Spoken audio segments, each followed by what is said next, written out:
estamos vivos de milagro. ¿A qué voy?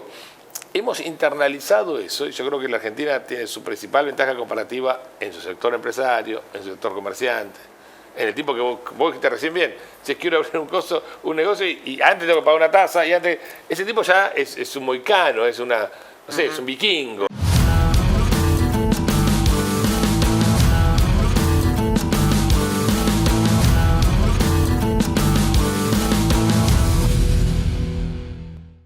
Este no es un programa más de la Startup, el espacio de la Cámara de Comercio de Montecarlo, ni de Sentido Económico, que es el programa y el podcast que estoy representando en este momento y que hacemos desde una radio show de Oberá, sino que es un mashup que hacemos entre los dos espacios para, bueno, cruzar las miradas y tratar de motorizar las ideas también de esta manera. Me acompañan los anfitriones de este espacio televisivo aquí en Montecarlo, Darío Cordes y Analía Rodríguez, contadora, y tenemos el privilegio de conversar con un invitado muy especial, porque es economista, también es empresario pyme, con lo que no solo analiza la economía, sino que la vive desde adentro.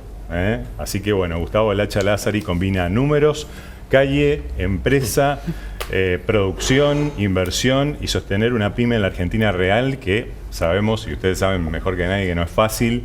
Así que bienvenido, Lacha, a este espacio. Gracias por estar. Gran placer. Gracias por la presentación y la invitación. Feliz de estar acá. Bueno, así que bueno, arranquemos ya, aprovechemos esta presencia. Exactamente. Sabemos que has leído muy profundamente todo lo referido al tema de la reforma laboral. Y que también tenés tus opiniones y que hiciste tus análisis y que cruzaste opiniones con respecto a eso con especialistas. ¿Qué pantallazo nos podrías dar general sobre el tema? Mirá, primero veníamos con mucha ansiedad. Hay mucha pyme que uno la escucha por los grupos y colegas que están un poquito choqueados porque esperábamos quizás un poco más de lo que salió. Leyéndola bien, y te lo muestro, es ahí renglón por renglón, es todo subrayado, todo como debe ser. Pobre, le quemé la cabeza a dos abogados para decir, flaco, ¿qué significa esta palabra? Porque se redacta siempre raro estas cosas. Te hago una conclusión. Primero, es una reforma que sirve para, en lugar de defender a la empresa, al comerciante, al emprendedor, en el caso de un juicio laboral, ataca básicamente la cuestión de los juicios laborales, ¿no? No tanto la cuestión impositiva sobre el salario, que era un tema que estábamos muy preocupados. Si bien hay algunas cosas impositivas muy positivas, pero sirve para, en lugar de defendernos con un escarbadiente, para defendernos con un palito, con algo mucho mejor, ¿ok? Y es importante porque casi todos los juicios laborales se inician a partir de zonas grises, de salarios no definidos, de personas que son trabajadoras dependientes pero no son dependientes, o colaboradores o temas de la responsabilidad solidaria, cruzada. Entonces viene a definir, la ley básicamente tiene muchas definiciones sobre qué cosas se puede hacer un reclamo laboral y sobre cuáles no. Y eso, quieras o no, si se aplicara tal como dice el texto, es muy bueno para la empresa porque va a tener más certeza, y para el trabajador, porque si la empresa tiene más certeza va a tener más demanda de trabajo, ¿okay? Hoy hay mucha demanda de trabajo contenida por el temor a la contingencia judicial. Yo te pongo un ejemplo bien clarito. Yo vine a este estudio, estoy feliz de estar en Montecarlo, pero vine convencido que salgo del estudio y no me agarra una patota y me rompe la cabeza. Si yo tuviera esa mínima sospecha, espero que no, muchachos, ¿no? No. Si yo tuviera esa mínima sospecha, no hubiera entrado. Entonces, en el mercado laboral pasa lo mismo. No entras gente que está fuera del mercado por el temor a la salida. Nadie incorpora para echar. Eso es una tontería, que ahora va a haber millones de despidos, una estupidez. No hay ninguna posibilidad. Nadie incorpora gente para echar, nadie disfruta echando, nadie disfruta nada. Pero tomás menos decisiones de riesgo, menos decisiones de contratación, si la contratación tiene un riesgo. Y la ley, este proyecto, intenta bajar esa contingencia. Intenta bajarla con 2 o 3 normas adicionales que no son menores, son muy importantes. Una es que los jueces de primera y segunda instancia le tienen que dar bolilla a la Corte Suprema. Algo que leímos en los libros en todos los colegios, que la jurisprudencia de la Corte marcaba la pauta. Bueno, los jueces de primera y segunda instancia no le dan mucha bola a la Corte, acá la ley dice, campeón, primera y segunda instancia, tiene que ver los fallos de la Corte. Eso es no menor. Otra cuestión, le pone un límite a la actualización de las demandas judiciales y las sentencias. ¿Por qué es importante? Porque todo el esquema de la industria del juicio es un esquema, no es una persona malvada que hizo... No, es un esquema que funciona en base a incentivos perversos. Un incentivo perverso es que los honorarios de los peritos, de los abogados claramente será así, yo también tengo mis dudas que fuera así, pero bueno, quedó así, de los peritos y de todas las personas que intervienen en el juicio, se ajustan y se pagan, en función del porcentaje de la sentencia, en un porcentaje de la sentencia. Y se ajustan conforme al criterio del juez que quiso hacer eso. Inflación más 6, inflación más 10, inflación más 15, lo que sea. ¿Qué genera eso? El incentivo perverso de que quien participa en una pericia o en un oficio que el juzgado le pida para resolver el caso, tiene todo el incentivo de que el juicio tarde mucho y sea lo más caro posible. ¿Okay? Porque si vos si sos perito en un juicio solo, a vos te conviene que salga mañana. Pues si tenés 25, a vos te conviene que salga uno por año y vos tenés un plazo fijo por año a tasa que nunca lo va a tener ningún financista del mundo. ¿Okay? Entonces, ese incentivo perverso hace que la respuesta sea tarde, que donde hay 1% de incapacidad te pongan 7 y te discutan, entonces tiene más plazo todavía, ¿ok? Y termina en 5 cuando era el 1, ¿me explico? Sí. Entonces, esta perversión en parte se elimina cuando el proyecto de ley te dice, muchacho, si haces una tomografía computada y vale 100 pesos, se ajusta por inflación más 3 y chau. Otra cosa mariposa, y el juez va a decir cuánto vale esa sentencia, ¿ok? El juez puede decir una barbaridad también. Esa cosa quedó medio gris, por eso algunos se oponen. Son pequeñas cosas, como si vos la lees, no te rompe la cabeza en términos de excitación, pero sumadas pueden hacer un sistema laboral más justo. De manera que si entras con si hay una que no es lo deseable y nadie lo quiere, ni siquiera el trabajador lo quiere, el trabajador no es pleitero, el pleitero es la industria del juicio.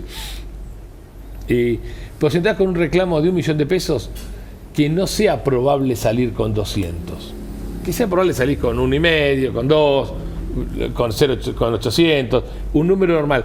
Es importante que los pasivos contingentes tengan cierto límite. Vamos, por ejemplo, sin querer yo te choco la óptica de tu auto, ¿no? Hago más atrás y te rompo la óptica. Sí. Vamos a un juez, pues no encontramos acuerdo en la conversación. El juez no te va a decir, bueno, vas a cadena perpetua. No, pará, fue una óptica, campeón. Cobrame la óptica un poquito más y estamos bien. Bueno, en los juicios laborales, salvando esa analogía, está ese riesgo. Y como está ese riesgo, se contrata menos en blanco. La realidad de la milanesa es que en los últimos 12 años, por cada trabajador formal blanco que se contrató en Argentina, se contrataron 3 públicos, 7 monotributistas y 7 informales. Es decir, el sistema está claramente fracasado. Hay que ir a ver. Esta ley no resuelve todo el problema, pero apunta a algo que es darle claridad y sacar las zonas grises que generan juicio.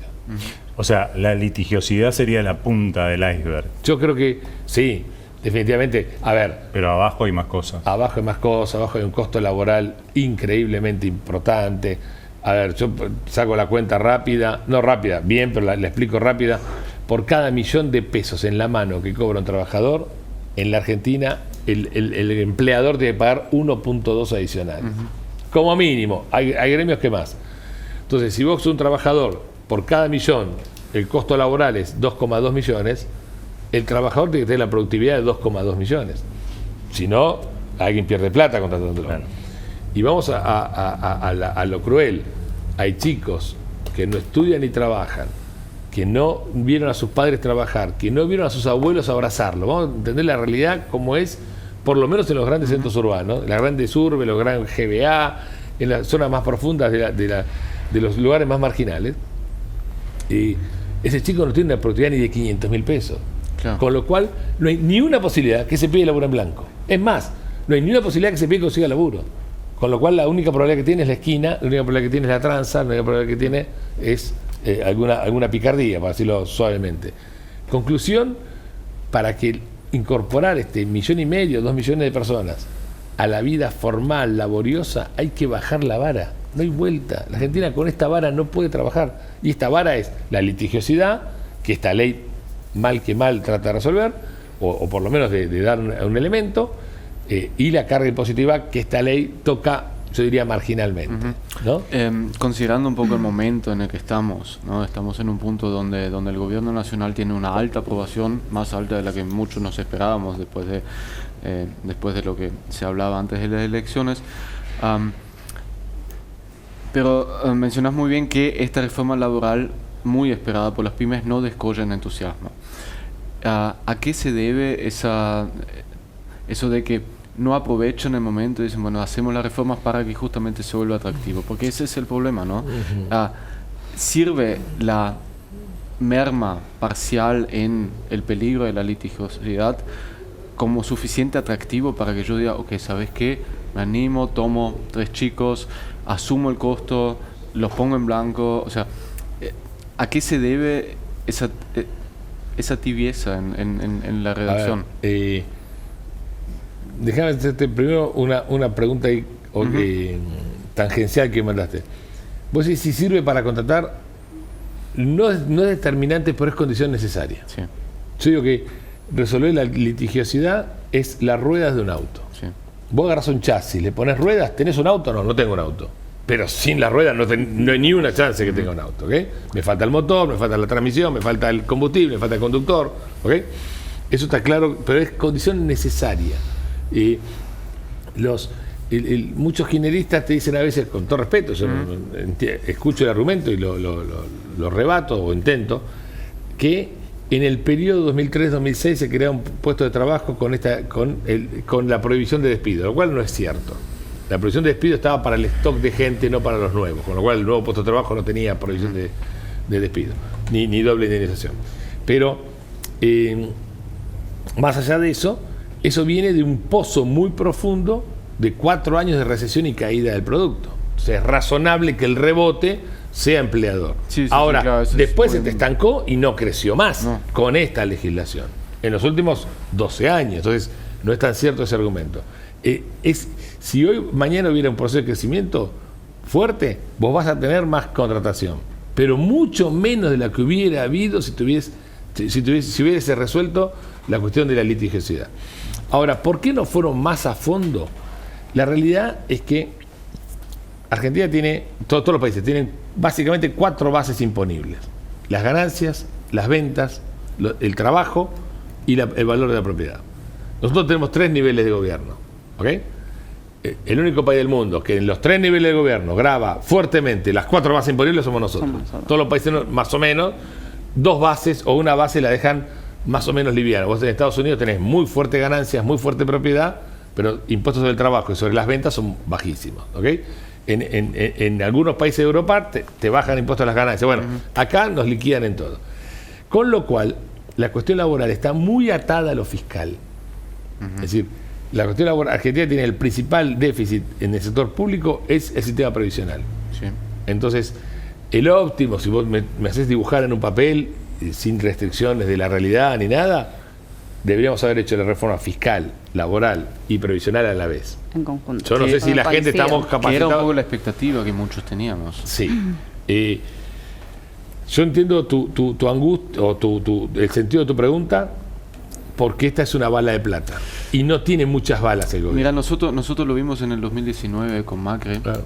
Donde todos decimos, ok, los primeros 100 días tiene para pegarle el tiro de gracia a un montón de estructuras que ya no daban, y no sucedió. 2017 en realidad, hasta 2019. Y a nosotros en este caso nos parece un poco, ok, trabajar por aproximación está bien, muchas veces lo bueno es, lo perfecto es enemigo de lo bueno, pero nuestro miedo es, ¿tendremos una segunda vuelta después para avanzar más? Mira, ¿o nos quedaremos con algo a medio camino? Vos sabés que yo en todo encuentro pyme que voy, la palabra más repetida es la palabra tiempo. A ver, un esquema de este tipo de reforma, yo creo que hay empresas que con el título les alcanza, porque no tienen un conflicto laboral. La industria del conocimiento es una industria que no se caracteriza por eso, porque los propios agentes no juegan otro partido, pero hay muchas industrias empresas y sectores comerciales, en el cual no es que no le alcanza el título, no le alcanza el texto. Claro. Además de un buen texto necesitas buenos jueces, necesitas un montón de clima, etcétera. ¿Qué es, disculpa, es un poco la situación que tenemos acá? Mano de obra intensivo, maquinaria en gran parte obsoleta. Entonces, sin lugar a dudas. Acá necesitas texto, contenido, que efectivamente un aserradero sepa que un juicio laboral no lo funde. ¿Sí? Que puede haber un quilombo, por supuesto, porque está en el menú, pero que no lo funde. Y que no hay un juez desalmado que le importa un pomo si un embargo le corta todas las cuentas, no puede pagar más nada y queda totalmente afuera del sistema y rompe el trabajo de todos los demás por una cuestión que no debe haber pasado. Pero acá nos jugaba la palabra tiempo. ¿Por qué la palabra tiempo? Vamos a ponerlo en órbita. Estamos en diciembre 2025. En julio del año que viene empezó la campaña electoral. Entonces vos tenés 6-7 meses. ¿Ok? Claro. Tenemos una carpeta de crédito que nos dio Trump, que es como ¿viste cuando sos amigo del gerente? A mí me ha pasado poco en la vida, que el gerente del banco me dice, Lacho, somos macanudos, somos hinchas del mismo club, dale, y te abre una carpeta mirando, viste, medio chirusa Claro, nunca, no sé, no conozco casos. No, viste, no se conoce mucho casos, pero a veces hay. Pero ¿qué pasa? El gerente de banco que nos abrió el descubierto de 20.000 palos, sin presentar ningún papel, porque somos amigos, está bárbaro y bienvenido, en noviembre tiene elecciones. O sea, yo quiero pensar que Trump gana y que no es patorrengo después de la elección, pero cualquiera sea el resultado, el tipo no tiene reelección, salvo que hagan alguna la gran childo en Estados Unidos. ¿Ok? A ver, entonces no hay sospecha, pero ¿qué pasa si el mercado empezara a sospechar? Lo pongo como posibilidad, un economista tiene que abrir todos los abanicos y analizar todos los escenarios. ¿Qué pasa si el mercado empezara a sospechar en septiembre, en agosto, que el crédito se cierra la carpeta? Bien, puede ganar otro tipo de Estados Unidos y che, campeón, yo le doy más crédito a otros países. No nos olvidemos que en el 2001 un funcionario norteamericano le dijo a un argentino en la cara, ¿para qué me venís a pedir? En 2001 te estoy hablando cuando estaba cayendo de la Rúa. Con Dualde. ¿Para qué me venís a pedir plata si tu traje es más caro que el mío? Te hospedaste en un hotel de $400 y yo no le voy a sacar la plata a los carpinteros norteamericanos para financiar países con déficit. ¿Okay? Eso, la vida existe. No. Y esto se lo dijeron real. Correcto. No va a pasar lo mismo porque Argentina tiene superávit, tiene buena relación internacional, etcétera. Pero sí, pero hace 5 minutos. Bueno, conclusión. Seamos conscientes que no tenemos muchas balas y mucha oportunidad política para hacerlo. Exacto, a eso me refiero. Y las pymes no tienen mucho tiempo. Porque vos estás sufriendo un comercio. Nosotros venimos castigado y mi contadora me puede... Y volviendo a esto de las pymes, si bien mencionás y se entiende que la reforma laboral tenía que frenar esta industria del juicio, que generaba una industria paralela que quizás crecía y permitía más y no protegía al empleador muchas veces, que en realidad hoy por hoy un empleador es un pequeño empresario, un pequeño comerciante que está iniciando, que tiene una idea y que quizás está a la par muchas veces del trabajador hasta que pueda lograr y establecerse. Entonces hoy por hoy se acercan al estudio y le puede pasar a cualquier colega y te plantean, quiero registrar a mi trabajador en blanco. Le pasás así tal cual, 1 millón de sueldo, 500, 600 mil, 800, 1 millón de costo, que arranca el 9, empieza a vencer el 9.31. Vos no lo podés pagar. Y te dice, pero ¿y esto del monotributo? Claro, pagás 37.000, te factura 900.000 al mes, le pones un seguro de AP, cobras salario. Esto de cobrar la asignación familiar, que acá es muy importante para todos los trabajadores, lo implementó Macri en su momento, ¿no? Entonces vos decís, a ver, estamos comparando, estás diciendo que por un trabajador te voy a pagar en el sistema legal, formal, establecido, 800, 1 millón de pesos, y con un monotributo con 100.000, 200.000 pesos lo estoy cubriendo, y... ¿de qué estamos hablando? Me juego, me arriesgo, al menos en la micro es lo que hoy se está viviendo. Sí. Y este sistema de reforma, quizás no sé si no lo está contemplando porque no ve que el costo laboral, que no es que no lo quiere, o sea, yo creo que hay que dejar de ver al empleador o al empresario como el enemigo del trabajador, sino que no le da. Entonces en una negociación mano a mano le decís, mira, te pago 1,5 millones y estás con tu contrato de monotributista. Yo entiendo que quizás lo quisiera, o sea, creo que Macri en su momento, como gobernador o como presidente, instauró esta medida entendiendo y conociendo y aceptando esta realidad paralela, ¿no? No fue a la reforma laboral, sino que lo solucionó así, dándole la asignación familiar, porque en un momento lo estás cubriendo, ¿no? en una instancia. Lo que no te resuelve hoy por hoy. Y con esta reforma, al no ir con los costos de nuevo, al no bajar los costos, no sé si el impacto en la micro, que es lo que circula acá o lo que vemos en nuestras empresas locales o nuestros comercios locales, va a generar una gran mejora, digamos, en estas condiciones laborales. Después también establecieron el contrato de los colaboradores, que tampoco resuelve, porque si te preguntan es porque hay gente que igual quiere esto de dormir tranquilo, ¿no? Y decir, porque le decís, mirá, el monotributo vos lo podés tener, pero en realidad si te va al Ministerio de Trabajo, vos estás complicadísimo, porque es una relación laboral encubierta y le vas a tener que indemnizar, o sea, entonces te dice, voy al contrato de colaboradores y tampoco te resuelve. Entonces para mí tiene que haber una reforma integral donde en conjunto se vea la parte previsional además, y bueno, con eso estamos viendo ahí qué pasa con el sistema del monotributo, que canaliza a muchos trabajadores que hoy están en negro no registrado, digamos, porque es la verdad. Como monotributista, bueno, estás cubierto. Que dicho sea de paso, el Estado es el que más monotributista. Bueno, el Estado es el que más monotributo tiene, totalmente. La demostración de la inviabilidad del sistema es que el principal contratante monotributo es el Estado, lejos. Nacional, provincial, municipal. Pero nosotros como pyme tenemos que cubrir ese factor 1 por 1.2 que mencionabas. Y acá en la provincia, ahí vamos al tema de la provincia, además que tenés un contrato con el Estado, te obliga a pagar primero a rentas de la provincia. Claro. Porque vos tenés un pago a cuenta que hacer, un 322 y una tasa que ahora la eliminaron, pero igual, o sea, es peor todavía. Vos para cobrar tu trabajo tenés que estar pagando un impuesto.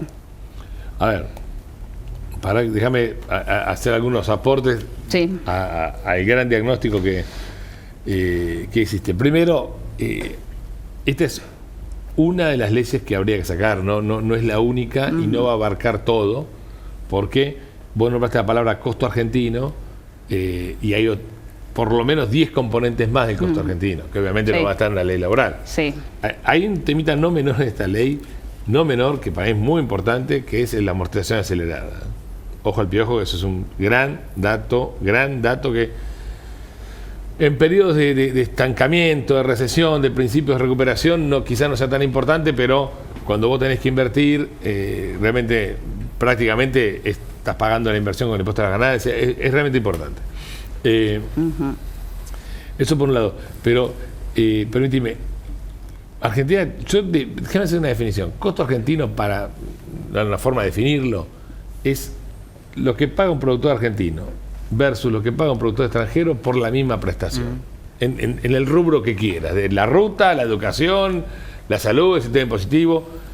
En todos estamos abajo, por lo menos con países cercanos y con nuestros países con quienes comerciamos. O puede ser que no sé cómo sea la ruta en Brasil, seguramente sea tan enquilombada como en Argentina, pero con menos pozos, no sé, ¿no? Eso es lo que en definitiva te saca de competencia. Una ley laboral no te puede resolver todo eso. En todo estamos abajo, en el sentido, en todo estamos no competitivos. Y yo diría en casi todos los. Hoy en la charla lo vamos a estudiar. En casi todos los rubros estamos muy fuera de competencia. Muy fuera. ¿Vos te imaginaste alguna vez un italiano que trabaje sin insumos? O sea, no te pasa ni por la cabeza. Vos lo mencionaste, un japonés esquivando pozos en la ruta. ¿Vos te imaginás un camionero japonés esquivando pozos? El otro día hay un tramo de la ruta 3 que desapareció. Un yankee comprando cash los camiones. ¿Dónde la viste? No. Entonces, esas cosas que nosotros hemos internalizado como parte normal, si yo te preguntara cómo está la ruta, vamos a decir, está bien, está señalizada. Nosotros queremos que la línea amarilla es... ¿me explico? Y tenemos anchos de rutas que están diseñados para las carretas. ¿Vos sabés cuánto pasa un camión contra camión en el espejito? En alguna ruta pasa menos, entre 50 y 70 centímetros. O sea, estamos vivos de milagro. ¿A qué voy? Hemos internalizado eso y yo creo que la Argentina tiene su principal ventaja comparativa en su sector empresario, en su sector comerciante, en el tipo que vos dijiste recién bien. Si quiero abrir un negocio y antes tengo que pagar una tasa y antes... Ese tipo ya es un moicano, es una... No sé, es un vikingo, es una cosa... Se pinta. Claro, vos decís hoy, época de fin de año, de cierre de balances, de proyectarte, de pensar cómo encarar, que bueno, viene la charla de hoy, ¿no?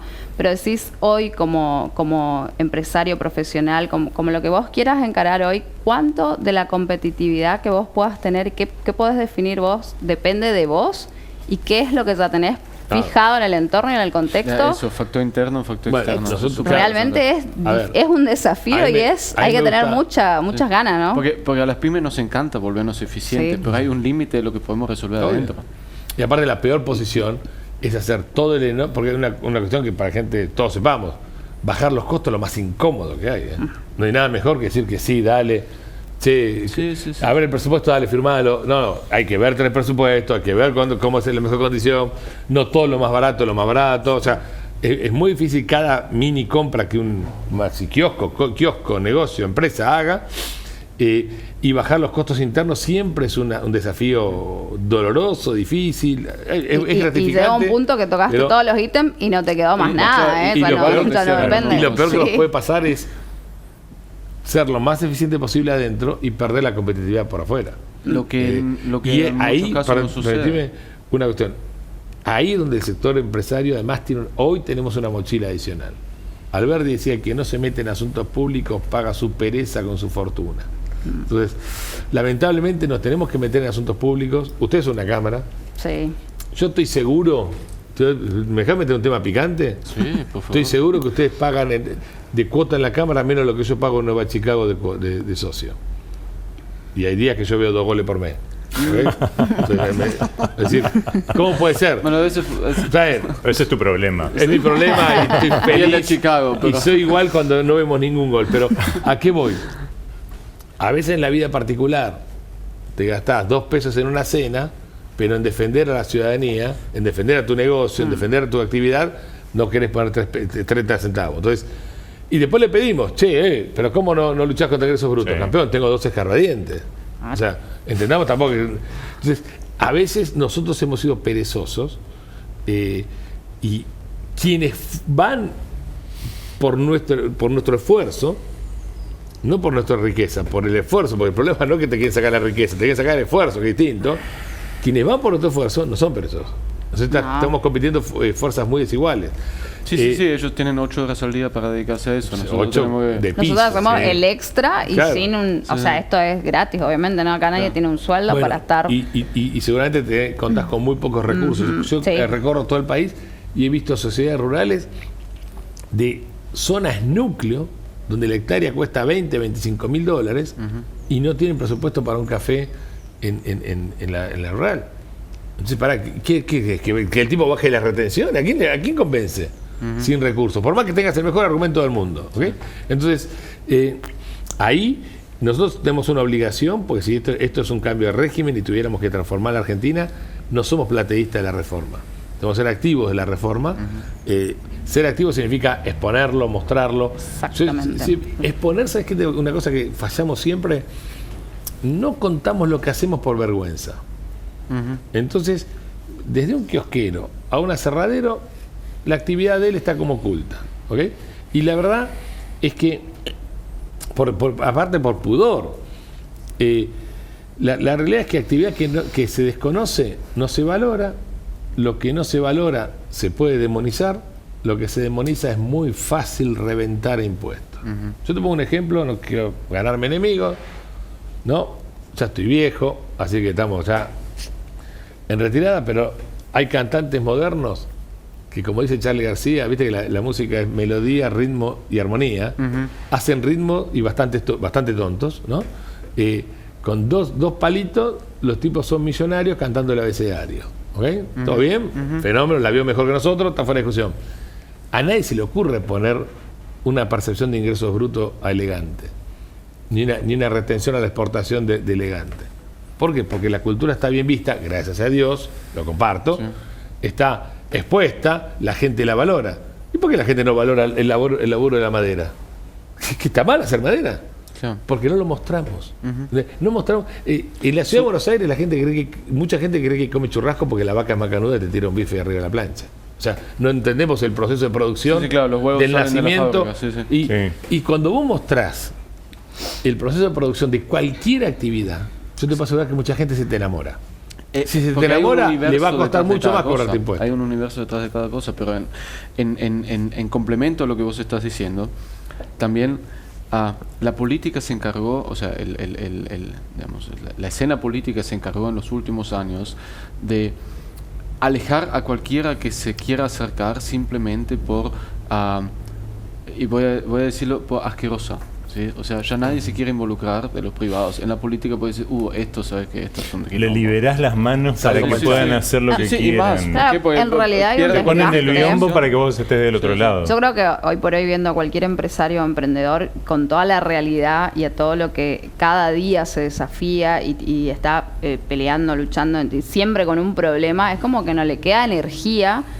No le queda ese resto, como vos decís, ellos tienen 8 horas, Cansarnos no le queda es parte un resto. del modelo. Claro, Obvio. nos cansan, entonces vos decís, che, vamos a una reunión y no, estuve 10 horas acá ya, que fui, que tuve un corte de ruta, que no pude pagar, que me embargaron la cuenta, o sea, entonces eso también frena a la participación, sumado a esto. Permitime aclarar que no tengo nada contra el pobre elegante, ¿no? Que cante lo que quiera, ¿no? No, sí. Pero te lo pongo como ejemplo.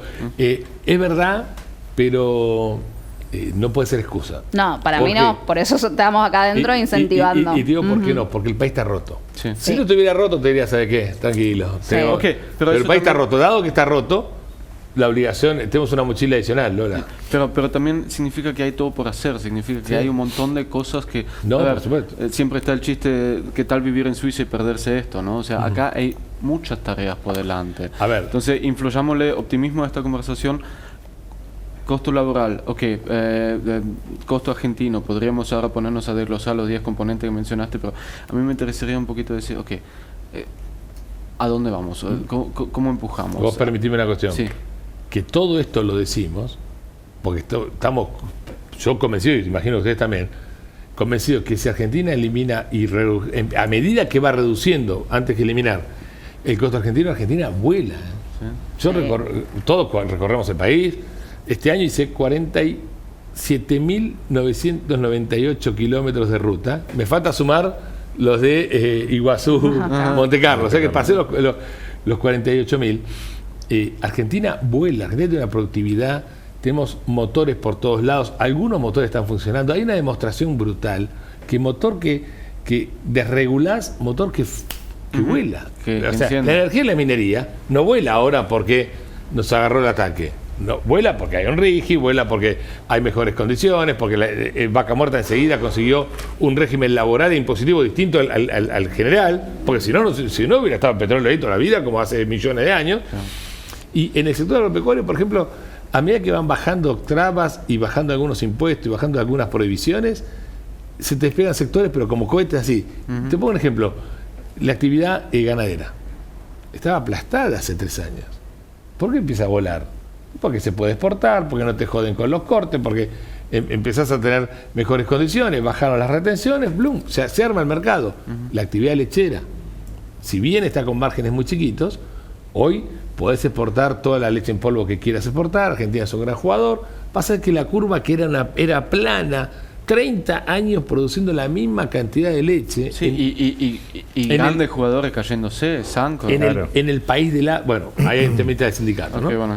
En el país del agua, argentino. en el país de la vaca, que inventó el nombre, Holando Argentina, se llama Holando neozelandesa la vaca, en el país con alta tradición española, italiana, alemana, de quesos, Argentina va a volar ese mercado. Con esto te digo, Argentina va a ser un gran exportador de quesos terminados. Y otra actividad, el maní. Era bajarle la retención, ¡pum! Y rebotó. O sea, venía fuerte, venía muy líder, pero pasó a ser el primer exportador mundial de maní. Entonces, tenemos la capacidad de rebote. Hay menos impuestos, claramente recaudan más. Esto me lo voy a tatuar, eso no tengo la más mínima duda, que cada vez que bajan sube. Y te voy a poner un ejemplo. Claro, pero porque estamos cada muy a la vez derecha que, de la en curva realidad, del cada vez que no aumentan, o sea, que no bajan los impuestos, o los aumentan o los mantienen, crece el mercado informal. O sea, pero por supuesto, el mercado informal es una consecuencia, no es causa de nada, no es la causa de consecuencia del sistema. Nosotros decimos que hay paraísos fiscales porque hay infiernos fiscales. O sea, entonces, entonces, ¿a qué voy? Tenemos esa enorme productividad. Si vos pensás que la Argentina está en un cambio de régimen, esto es, que cambio de régimen es que cambia el incentivo para hacer negocios por 35 años. De acá a 35, no al año 35, No, paulatinamente, durante 35 durante 35 años. Se te van a ir despertando sectores y se te van a ir despertando provincias. bueno, hoy decías esto que es clave, el tiempo. ¿no es cierto? Necesitamos tiempo, esto acá es un inicio de una reforma, necesitamos que se reformen más cuestiones a nivel impositivo, a nivel... ¿Qué pasa? Y que creo que es un problema siempre de Argentina, ¿no? Que no se sostiene en el tiempo si hay un cambio político, porque es como que no hay un plan que continúe. Viene otro gobierno o viene otro color político y arrancamos de cero y volvemos a base cero. Entonces, eso es un problema y es un riesgo. Sí. ¿Qué opinás respecto a eso? ¿Cómo lo ves ahora? Permití una cuestión. Vos sabés que eso es verdad, era verdad. Y ahora dejó de ser verdad. ¿Crees que eso no? Sí, y te voy a decir por qué. Porque casi todos los cambios económicos en Argentina, los cambios de planes económicos, eran de arriba hacia abajo. Macri fue de arriba hacia abajo. Bien intencionado, Macri intentó cambiar desde arriba hacia abajo. Este cambio es de abajo hacia arriba. Este cambio, si vos lo mirás bien... ¿Ya podemos afirmar que es así? Yo no tengo ninguna duda. Que el cambio es, en términos etarios, de abajo hacia arriba, claramente. Los chicos están pensando en otra cosa. Y en términos sociales, a ver, hay sectores más marginados que quieren un cambio y que si vos le preguntás, no esperan nada de la jubilación, nada del sindicato, nada del Estado. Si tiene un plan lo va a agarrar. Pues, hablemos un segundo del elefante en la habitación, temas sindicatos. Estructuras que vienen con una inercia en los últimos 25, 30, 40 años, que hoy se encuentran con que básicamente... Si tenemos 50% de la economía en la informalidad, tenemos una productividad que es totalmente indefendible. Su misión fracasó. Ahora, también sabemos que son muchas veces estructuras que van a tratar de mantenerse vigente, por lo menos, o relevante dentro de los cambios que se vienen. ¿Podemos esperar que en un momento hagan un clic y acompañen este cambio de paradigma o vamos a tener ahí un golem que tenemos que ver cómo desarmamos? Yo te voy a decir algo. Mejor con los sindicatos, ¿no? Sí, pero como institución. Y con todo respeto, porque no deja de ser una asociación privada, ¿no? Genial, pero permitime. Hoy no están funcionando como... No, por supuesto. Y vos sabés que el origen de los sindicatos eran como los clubes. Eran de cuotas voluntarias. Yo leí bastante sobre el origen del movimiento sindical. Para mí, ¿qué es lo que pasa? La ley laboral es una ley que protege al trabajador, entendiéndolo como la parte más débil. Tomémosla, puede que sea así. El problema es que la ley laboral se prostituyó con lo que se llama una hipertutela. No solo voy a proteger, además voy a atacar a la empresa, además todos los costos que quieran poner, se los voy a enchufar a la empresa en una cosmovisión de enemistad. Eso así fue hipertutelado. El sindicato es la entidad privada que vela por los derechos laborales. Pero al haber una hipertutela, también se prostituyó. Entonces vos tenés sindicatos que te pueden apretar a un negocio, a una carnicería de barrio. Nosotros tuvimos, en el sector maderero, tuvimos increpancias a presidentes de asociaciones que no tienen ningún sentido en la discusión al punto de lograr el peor de los efectos económicos, que es el desánimo. ¿Sí? Es lo peor, ¿eh? No hay nada peor para la economía que el tipo desanimado. Exacto, va directo contra esta reforma laboral, lo digo yo, ni en pedo. Ahora, permitime la cuestión. La madre del asunto es la indemnización por despido. No en el sentido de una indemnización normal de 10 meses o que el panero que debería ser y chao. El hecho de que sea imposible despedir. Eso es lo que genera un mercado cautivo.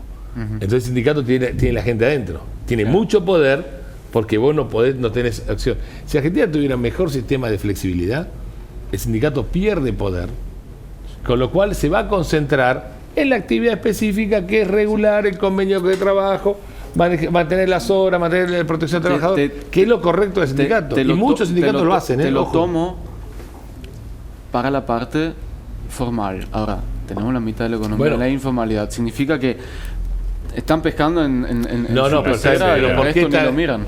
¿Por qué está la gente? ¿Por qué hay la mitad de la economía en la informalidad? Porque, como decía Vargas Llosa, en el libro El otro sendero de Hernando de Soto, en el prólogo, es espectacular, el prólogo te lo sugiero y te lo sugiero a la gente. El libro se llama El otro sendero, que que analiza la informalidad en Perú. ¿Te acuerdas? Estaba Sendero Luminoso como actividad terrorista. Sí, sí. Hay otro sendero que es una actividad normal de gente que comercia y negocia fuera del sistema. El prólogo lo hace Vargas Llosa. Y en el prólogo dice, hay un apartheid económico y social. Hay un sistema, una vara muy alta que deja a la gente afuera. Y la gente afuera del sistema no se queda sin comer, sigue comiendo, no se queda sin trabajar, sigue trabajando, no se queda sin vivienda, se hace como puede la vivienda, ¿ok? Porque entre la moral de cubrir a tu familia, entender y cumplir la ley, eligió la moral. Entonces, ¿cuál es el problema? La vara de la ley.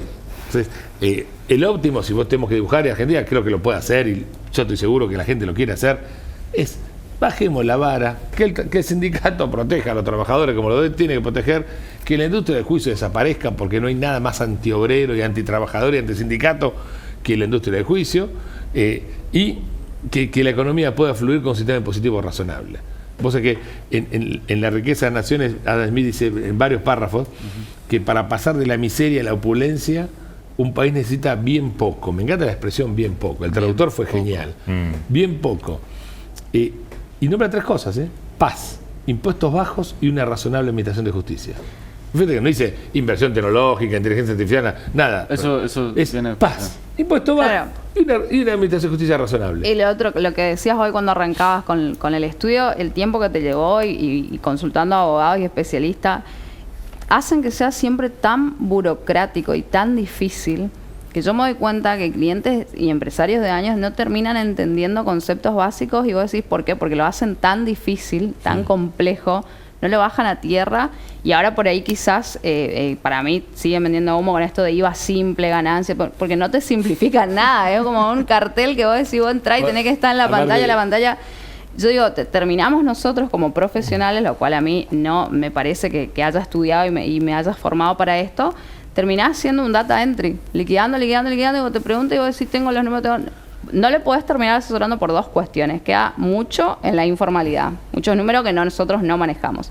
Y lo otro, no te da el tiempo. Claro, porque nosotros desde el 5 al 24 del mes estamos con vencimiento y entre medio un requerimiento, ¿viste? Ahora con una presión tributaria. Estudiando las resoluciones nuevas. Entonces digo, eso tampoco apoya o incentiva a un empresario, si vos querés estar a una pequeña pyme o alguien, porque vos decís, tengo que ser especialista en... Es muy gracioso que haya sistemas de ahora simple, exporta simple, o sea, quiere decir que lo otro no es simple. No, todo nada. es Pero aparte nada es simple, solo el título es simple. No lo es. Yo estoy ligando y me sale... O sea que es una macana, es terrible. yo te voy a reivindicar como contadora. Te voy a decir por qué. Porque la contabilidad es un tema fascinante. Porque sí, pero es lo que menos hacemos, contabilidad. O sea, sí, hacés, pero... si no me equivoco, pues yo me la recursé. Pero yo creo que los economistas elegimos economía porque escapamos de la biología, escapamos del derecho y escapamos de la contabilidad y te queda economía, ¿viste? O sea, si no, tenés que ser científico nuclear y tampoco nos da la cabeza. Pero eso sí, se define como un sistema de información útil para tomar decisiones. Exactamente. Y lo que menos puede hacer un contador, es... Y un empresario tampoco. Aparte por la información que te viene ex post, vos estás hablando de una foto a una fecha. Entonces, ¿de qué te sirve hoy con esta dinámica? Yo creo que dado que no hay vía de que el sistema ajuste por más, el sistema va a ajustar por menos, en términos de normas, de regulaciones, de impuestos. Bueno, pues es la segunda ley de termodinámica, es entropía. Claro. Sistema cerrado. La segunda ley de la termodinámica es la entropía. En su sistema cerrado siempre se nivela para abajo. Claro. No hay forma, es física. Está buena esa, te voy a afanar. Pero, y yo creo que va a rodar por eso, porque ¿sabes qué pasa? La gente se le escapa como el agua entre los dedos. A ver, los chicos de Rappi no están esperando esta ley. Labura. No, labura. El emprendedor informal labura. Lo que es ir a buscar, vos tenés que adecuarte al trabajo del tipo. El tipo no va a adecuar tu trabajo a vos. No. Más con la tecnología. Entonces significa que nosotros estamos teniendo legislaciones reactivas y no preventivas. Claro. Y estamos teniendo reactivas por intentando tejer la telaraña sobre el tipo que está corriendo. No va a pasar nunca. Vos tenés que hacer un marco abierto más. Y esto es menos impuestos. O sea, mucho menos específico, mucho más abarcativo. Claro, normas generales en lugar de normas específicas. No puedes ir con normas Es que específicas. acompañe, porque el régimen del monotributo, que es un régimen simplificado, si bien muchas provincias se adhirieron al monotributo unificado, donde vos pagás en un cupón mensual, pagás el monotributo, tu tasa municipal e ingresos brutos. Eso no creo que a nosotros nos pase. Entonces te dicen, o sea, la idea era que cada uno pueda gestionarse y demás, pero termina quedando en una idea, porque por ejemplo acá en Misiones, y vamos a ese tema que no podemos dejar de hablar, ¿no? Tenemos ingresos brutos. Y vos arrancás a decirle a un kiosco, a un kiosquero, no puede no tener un contador, porque sí o sí necesita hacer su presentación de una posición mensual de ingresos brutos. Un kiosquero. A un kiosquero, Sí. con todo lo que viene, ¿no? Es Y increíble. ahí hablamos de Misiones Yo- y cómo estamos nosotros, o cómo nos ves en Misiones con nuestra aduana Mirá. paralela, con los pagos, cuentas, retenciones, A mí- en comparación a otras provincias. Yo quiero ser respetuoso porque cuando uno visita no puede, ¿viste? ¿No? Venir a pinchar el pero, globo. pero a mí siempre me impresionó varias cosas. Primero que yo como comerciante no quiero vender Misiones. Está mal eso. Está muy mal. Está mal. Y Lo no- y hay internalicé muchos que que no Misiones, venden, ¿eh? Salta, Tucumán, ni pasemos. No puede Sí. ser. No solamente Misiones, ojo. Sí. Creo. En segundo lugar, siempre me impresionó algo físico, que te voy a decir es una pavada. Pero la aduana, la frontera de la ruta 12 y 14 es más grande que la del exterior, ¿no? Pero La más grande infraestructura. físicamente, la estructura. Ujú. Yo, ¿qué le pasa a esta gente? Y pensé, como buen ignorante que soy, que esto era para el comercio de, bueno, Larga. no, Que venía de otro país que, y pasaba. que venía de Argentina, del resto del país a Misiones. Claro. Pero también es muy agresivo con el propio Adentro, misionero. claro. Sí, Y eso, sí, sí. eso es de una gravedad más que violenta, digamos, ¿no? Sí. A ver, me da la sensación que, viste, hay un dicho que dice, en el fútbol, no te pido que atajes las difíciles, pero las fáciles no las metas no la metamos solo, ¿no? Y Misiones se hace goles en contra solo. Sí. Sí. Perdóname, quiero ser humilde y no quiero ser Sí, arrogante, pero Misiones hace goles en contra solo, porque tiene todo para ser el sur de Brasil, tiene todo para ser, si querés, la estructura impositiva de Paraguay, y decide ser el Gran Buenos Aires. O sea, es una Sí. decisión política. Bueno, pero a ver, Paraguay tiene 10% de impuestos. Y bueno, Nada más. O sea, y 10 todas- de ganancia, 10 de IVA. Sí. y nosotros, con una reforma impositiva, ¿cuánto podemos llegar a tener? Pero si Dice, yo- bueno, super IVA. pero va, Y si después- yo fuera gobernador de Misiones, ahí muchacho, Lacha, gobernador de Misiones, ¿me votarían acá? Me tienen que votar. Vale que yo me postule, muchacho, Te vas a tener que cambiar de me equipo, vengo acá, me parece. no importa. ¿Qué harías con Pero- rentas? No, Primer medida. Yo sería, dada la competencia, si yo tuviera un país enfrente, al lado, a un río, Pero encima- del 10%, yo me ato en la Plaza de Mayo, bajame los impuestos porque mi gente se va a fundir. Es que es lo que Pero nos me está ato, me ato pasando. en la pirámide de Es lo que Mayo. está pasando. O sea, Ojo, lo primero que tiene que hubo un gobernador de intentos- Misiones es ir a Buenos Aires y decir, loco, Sí. yo voy a bajar mis impuestos, vos bajámelo porque se me funden mis ciudadanos. Nobleza obliga, tenemos que decir que hubo intentos. Artículo 10 de la ley PYME, Sí. tema fronterizo, Claro. zona especial aduanera. La Nosotros Constitución tenemos Nacional 90 prohíbe las aduanas internas. Sí, ¿no? Sí. Nosotros tenemos 90% de la frontera con las dos regiones más desarrolladas de Paraguay y Brasil. Tenemos Río Grande del Sur, Santa Catarina, Paraná, acá al lado. Y tenemos el triángulo Ciudad del Este, Encarnación, Asunción, que tiene 70% de la actividad económica de Paraguay, que Paraguay, loco, Roja-Ijú, Paraguay, o sea, empujan los tipos, empujan y trabajan en serio. Entonces, sí, es cierto.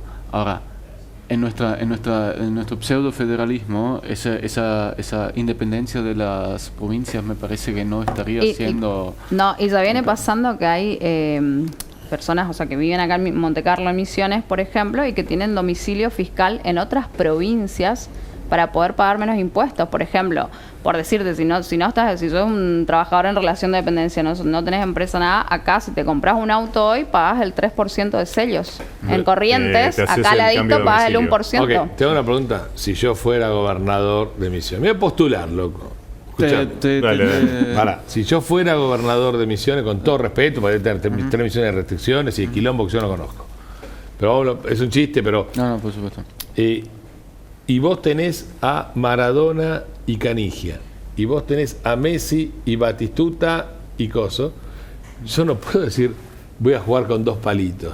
Dame 2 jugadores buenos. Entonces, si vos tenés un buen sistema impositivo, yo tengo un IVA del 21, ganás el 35, ingreso bruto del 5, tasas municipales, una multa cada 300 metros en la... Bueno, obviamente te van a golear, no hay ni una posibilidad que no te goleen. Sí. Ahora, de vuelta, Misiones, Corrientes también, todos los fronterizos, todos los países que tienen comercio de frontera, debería estar en la nación quemándole la cabeza, bueno, pasa que para que le bajen los impuestos. En el kirchnerismo había una situación de proteccionismo además los impuestos propios, por supuesto. Sí, había una situación de proteccionismo nacional que de alguna manera generaba una frontera ficticia que por supuesto es permeable. Ahora, la situación de importaciones, la situación de la integración de Argentina al mundo cambió y ahora sí nosotros nos encontramos en la situación de que nosotros estamos jugando en la canchita de barrio y de pronto tenemos al Paris Saint-Germain y a no sé. Ahora, eso, lo que está nombrando, no es decisión política de arriba para abajo, es decisión política de abajo para arriba. Con lo cual votar mejor. Vino para quedarse la apertura. Sí. Y si vino para quedarse, no tenés tiempo de adaptación. El tiempo de adaptación te lo va a dar la velocidad de la política pública para hacer una buena ley laboral, una buena ley impositiva, que cambie los impuestos a nivel provincial y a ponerse las pilas porque no tenés mucho tiempo. Sí. En el medio del tiempo haciendo una abstracción entre lo que vos decías de que hay que meterse en los asuntos públicos, haciendo una abstracción un poquito, digamos, incorporando esto que acabas de decir y hablando un poco de lo que decía acá Darío, de que estamos acostumbrados a que también como que nos protejan, porque siempre terminaba cayendo una solución. Le pedían por favor la zona especial aduanera y al final, claro, después cuando lo votaron todos los gobernadores de las provincias limítrofes pidieron lo mismo y después derogaron la ley. O sea, pasó eso acá, digamos, en la provincia de Misiones existió ficticiamente, nunca se aplicó. Esta para eso con la mano, maestro. Claramente. A lo que voy es a que es como que estamos esperando la solución pública o la solución gubernamental, a veces aún sabiendo de qué es tapar el sol con la mano, pero a su vez también falta ese impulso de parte del sector público al sector privado. O sea, si yo tengo un instituto como ocurrió acá la debacle de Yerbatera, te habrán contado, digamos, en este tiempo que venís estando en Misiones, en realidad eso tenía que haber digamos, llevado a que se reconvierta la actividad.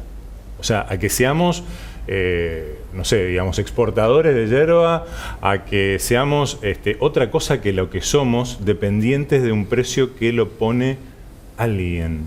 O sea, y no se hizo, y bueno, y estuvo bien porque siempre estuvo bien. O sea, porque antes existió la CRIM, después existieron otros entes, después existió el INIM, y siempre se hizo lo mismo. O sea, en realidad, el Estado como que también se hace un poquito al costado y dice, bueno, muchachos, está bien, vino esto de la nación, arréglense. O sea, no es solamente, me parece, involucrarse al sector privado únicamente. Vos que tenés experiencia acá en Misiones y cada uno tiene experiencia en su lugar, ¿en cuántas reuniones que vos planteás esto a la política? Déjame decirte que también quizás a los empresarios, porque nosotros... Puede ser, ¿no? Sí. Se centra la discusión en exclusivamente cómo resolver problemas productivos para producir más, para integrar más gente, para exportar más, para ganar guita y para que después de ahí derive una tributación. Porque yo, por lo general, cuando hablo esto con los funcionarios, el tipo está así. Dale, listo, chao, tráeme un proyecto y ni pelota. O está pensando cómo le saco más guita a este sistema. Con lo cual está invirtiendo la realidad. El impuesto es el derivado de la actividad, no es principal a la actividad y mucho menos generador de la actividad. ¿Okay? Entonces, ¿cuántas veces en las reuniones decimos, che, loco, hay problema con la yerba? Siempre escucho el problema con la yerba. Es tan difícil de resolver que el único lugar del mundo donde se fabrica yerba y que le puede aportar a todo el mundo fabrique más. Es tan difícil de resolver eso. Digo, ¿cómo puede ser? Ahora, porque intuyo que cuando se piensa en la solución del problema, cada uno piensa, el funcionario va a pensar, ¿cómo me dejan de joder y me quiero ir a mi casa? El gobernador va a pensar, ¿cómo le saco más guita a estos tipos y me dejan hinchar los pies, que tengo que contratar más gente y tengo que pagar más salario? Y el empresario estará pensando, bueno, ¿cómo terminamos esto y sigo vendiendo por otro lado y me dejan de joder también? Entonces, hay como una cosmovisión improductiva a un problema productivo. Nos pasa en todos los sectores, no te estoy echando la culpa con la yerba, no, pasa a mí, pasa no, yo puse este ejemplo. A cualquiera. Sí. Y Argentina tiene para ser esperanzador, pero porque estoy esperanzado, porque conozco el país, conozco a la gente y tenemos el sector empresario más resiliente del mundo, tenemos tantas ventajas por producción. Yo te pongo un ejemplo que me gusta siempre dar el mismo ejemplo y es remanido, pero hay 8.000 millones de habitantes en el mundo. Si comieran 3 veces por día, ojo, África capaz que come 2 o 1 y Europa come 6. Entonces, si comiéramos 3 veces por día y le pusiéramos 1 centavo de dólar, no un dólar, ni 10 centavos, 1 centavo a cada plato, son 8 por 3, 24.000 millones de platos por día. A 1 centavo son 90.000 palos adicionales de exportación de alimentos, sin contar la exportación de la energía que eso te genera, etcétera. ¿Y vos crees que no podemos producir eso? Un país con 24 climas, con 5.000 kilómetros de todas las alturas, 5.000 kilómetros de costa. ¿No podemos ponerle un centavo? Sí. Entonces, no tenemos la agenda productiva. Cuando vos tenés la agenda productiva es un problema. Y eso, si no lo hace la política, yo creo que este gobierno tiene bastante de proproductivo, pero si la política no lo hiciera, es función nuestra romper los pies para hacerlo.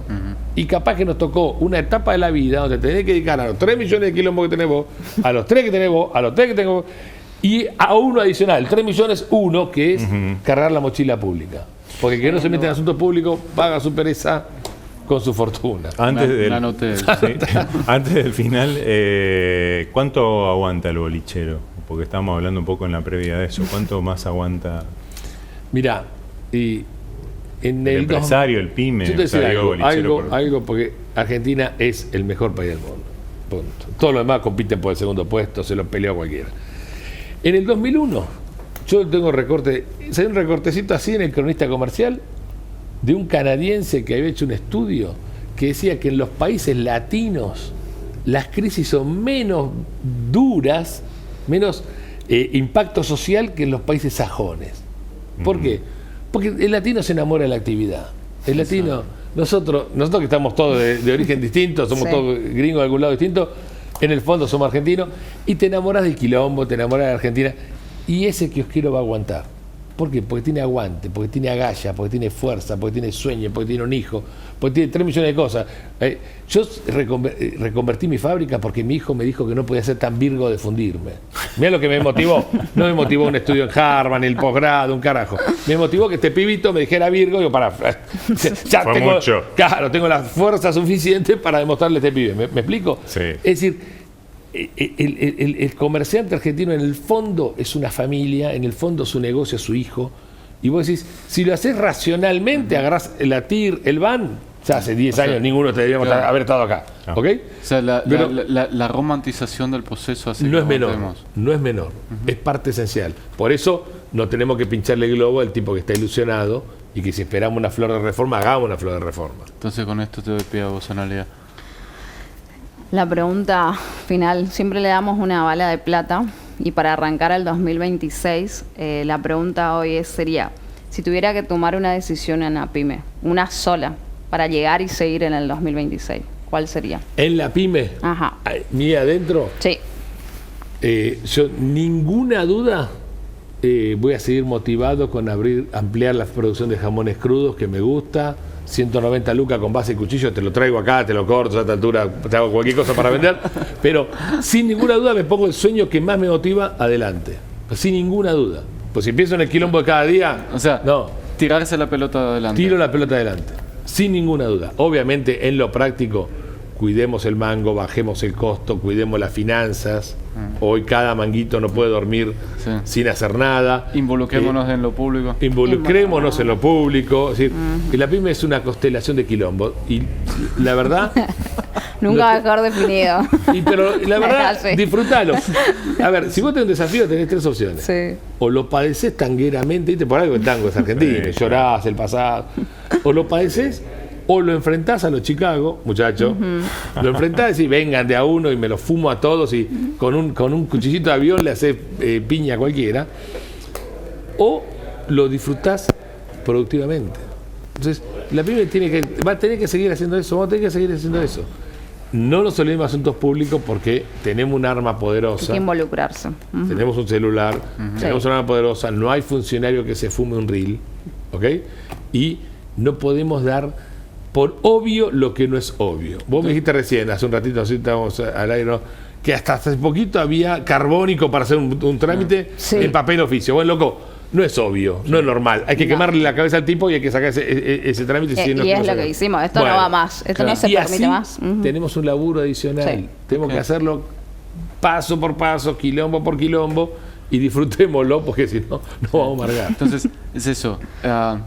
En este cambio de paradigma que vos mencionaste muchas veces hoy, que dejó de ser de arriba para abajo, tiene que ser de abajo para arriba, también metámonos en esto, en decir, che, señores, realmente es punto por punto. No aflojar. Exponer, no aflojar. No aflojar.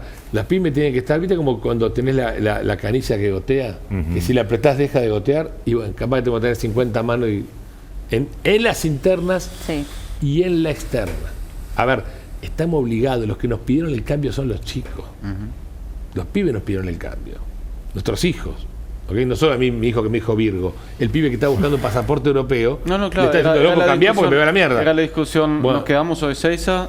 Listo.